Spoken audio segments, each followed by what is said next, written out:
This is Lost Soul, the music of Seattle's Shawn Smith. I'm Jay Sharp. Greg Julie of the Afghan Wigs reportedly described Shawn Smith as Seattle's best-kept secret. I've felt the same way ever since I heard his music and voice the first time. I should preface this by saying I did not know Shawn Smith, never met the man. We played phone tag back in 1999 when his solo album Let It All Begin came out. Hey Jay, my name's Shawn Smith. I was supposed to do an interview with you today, and I forgot. No problem. We rescheduled. Jay, Shawn Smith. I'm a nightmare. I'm late. I missed you again.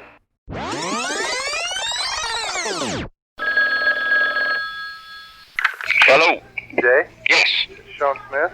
Hey, Shawn, how are you? Good, how are you? I'm not bad. The bad quality audio you were listening to is from a home recording I made with Shawn in 1999, just after the release of his album, Let It All Begin. Let it all begin. Shawn Smith was born in Spokane, Washington, to George and Eileen Smith in 1965. He spent his formative years in Bakersfield before moving to his grandparents' home in Seattle in 1987.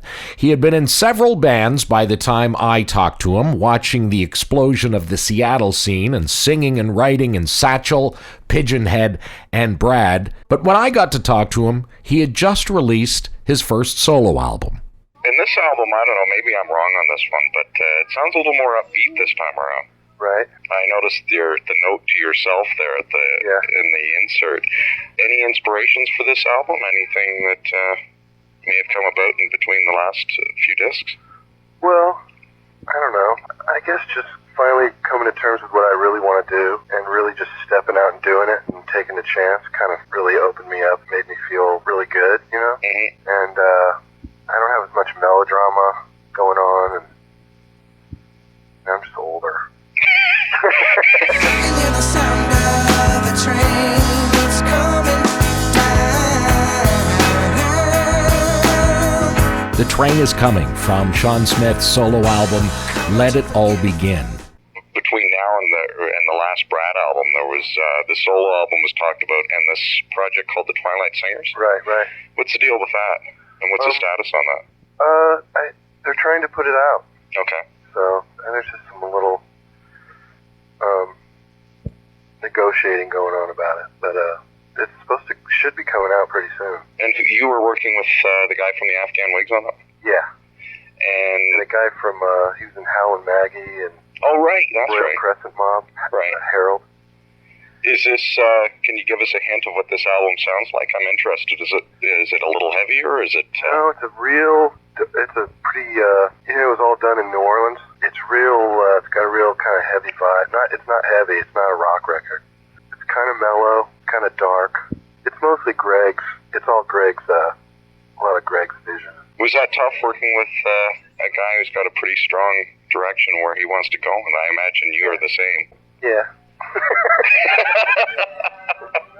So was it a fun thing to do, or are you kind of looking back on it going, I don't know, man? It was interesting. Really? It was.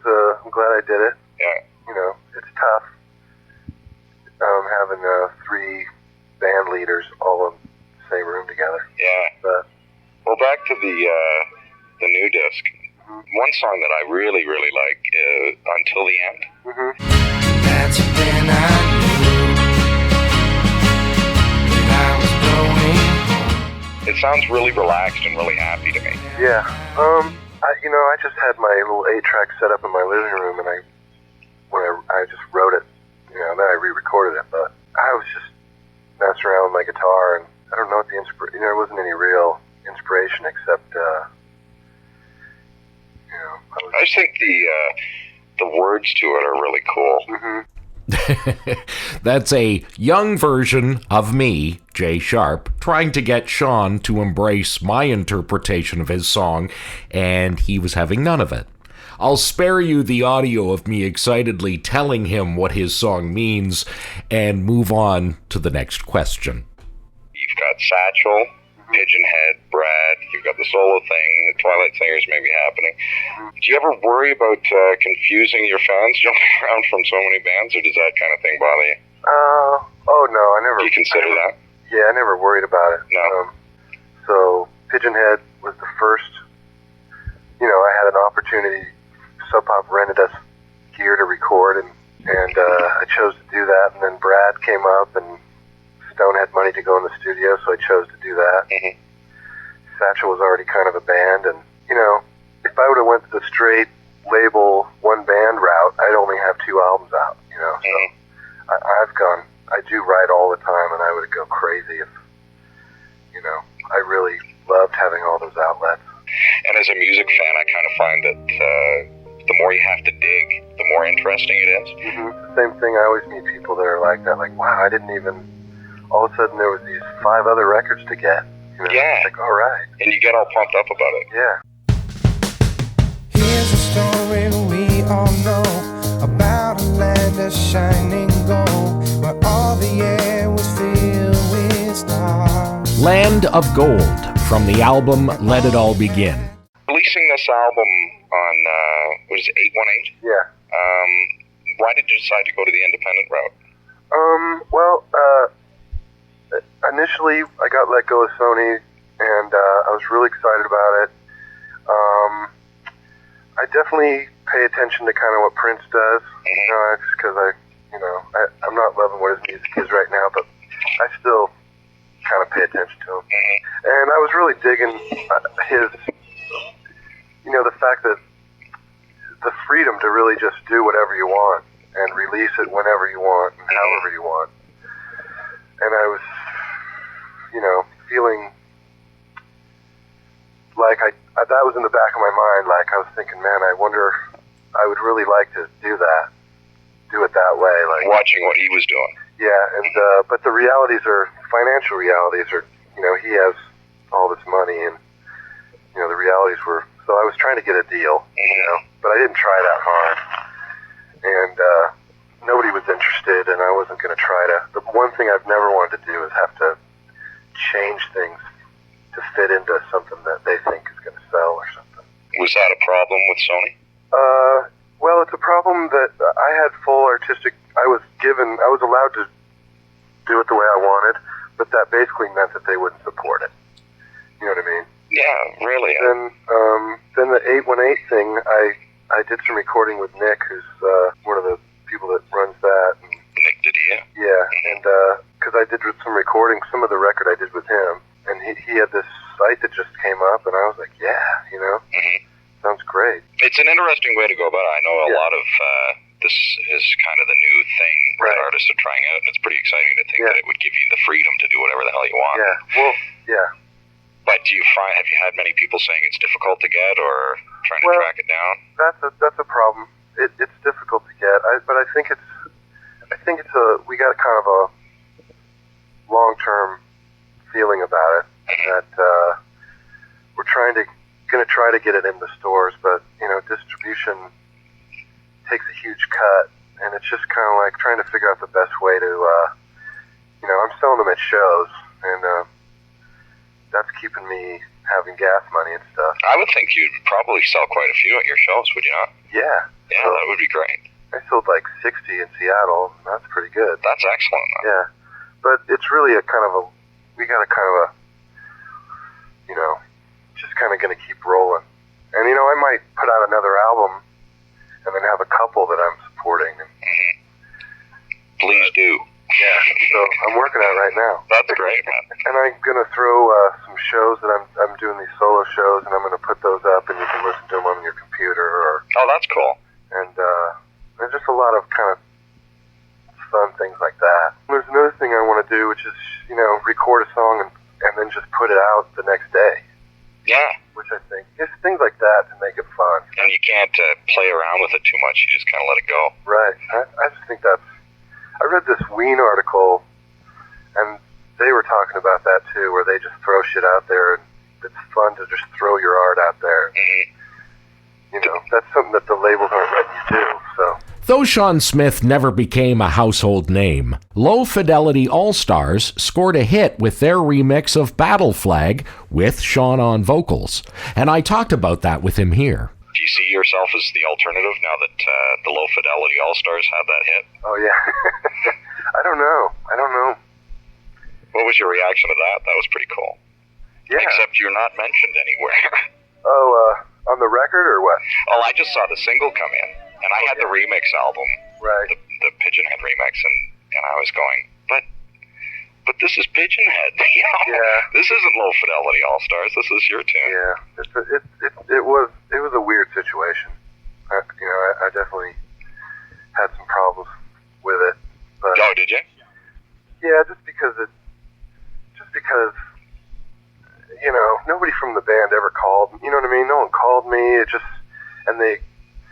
In interviews, it was just kind of weird. Well, I felt kind of. I wondered what happened there because I looked at the track or the credit listing when that single came out, and it says vocals wrecked train. Oh, it does? Yeah. On the single, you mean? Yeah. Oh, I get the publishing for it though. So. Oh, do you? Well, that's all right.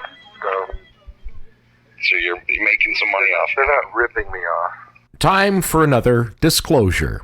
We've come to another reason I arranged this interview with Shawn Smith back in 1999. I had several reasons to promote his new album, to get his name out there, and to shamelessly use my radio cred to chat about Prince with a fellow fan.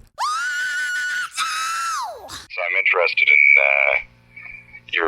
your take at his career at this point in time. You following his stuff at all? Yeah. Yeah. You know what? I'll probably always buy a record that comes out. Mm-hmm. I'll always buy it. And I guess I don't like his production style. I'm not liking these days. I think that the songs are in there, but I kind of feel like they're produced funny. And I got this bootleg that's unbelievable, and it's got some stuff on there that's just unbelievable. And there's a version of Emancipation. So like the demo version or something. Really? And it's amazing. And I think he hates people that buy his bootlegs, but well, I mean, forget about it. I don't. Yeah, I know. I'm the same way. This is unbelievable bootleg. It sounds like it's straight off the. Are you serious? Where'd you get it? I got it. There's just this place in Seattle that they kind of sneak and put out these bootlegs. I think they just haven't got caught yet. And, I bought one bad one, and then I bought a really good one. So. Yeah, I bought a couple of bootlegs, and some of them are so bad it kind of turns you off them a little bit.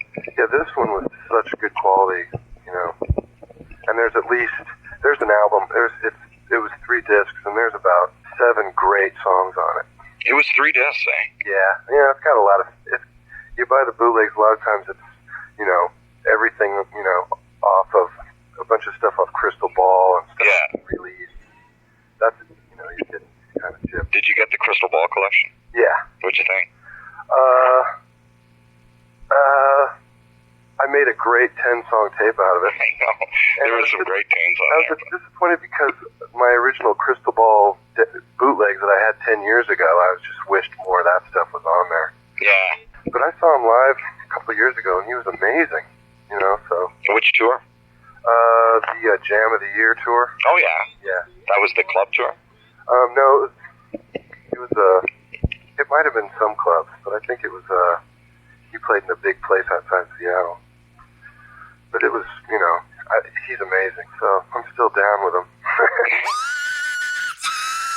Anyway, I won't keep you, Shawn. Okay. I appreciate you taking the time to talk with me. Awesome. It's been something I've been looking forward to. Like I said, I caught your show in Toronto last year. Went out and bought a bowler the day after. But as my grandmother would say, you be one talented motherfucker. Tell your father, tell your son, tell your mother that it's only just begun. Tell the people there's one thing left to say. So that's it. My chat with Shawn Smith back in June of 1999.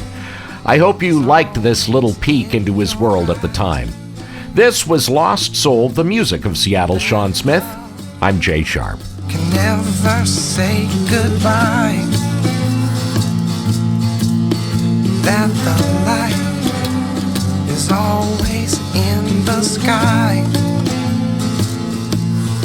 and you will know before you even try. Can you hear country music in the background? Yeah.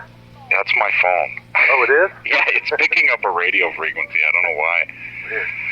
If it was anything but country music, for God's sakes, that's terrible. Thanks, man. All right, Jay. Take care. Bye. Bye.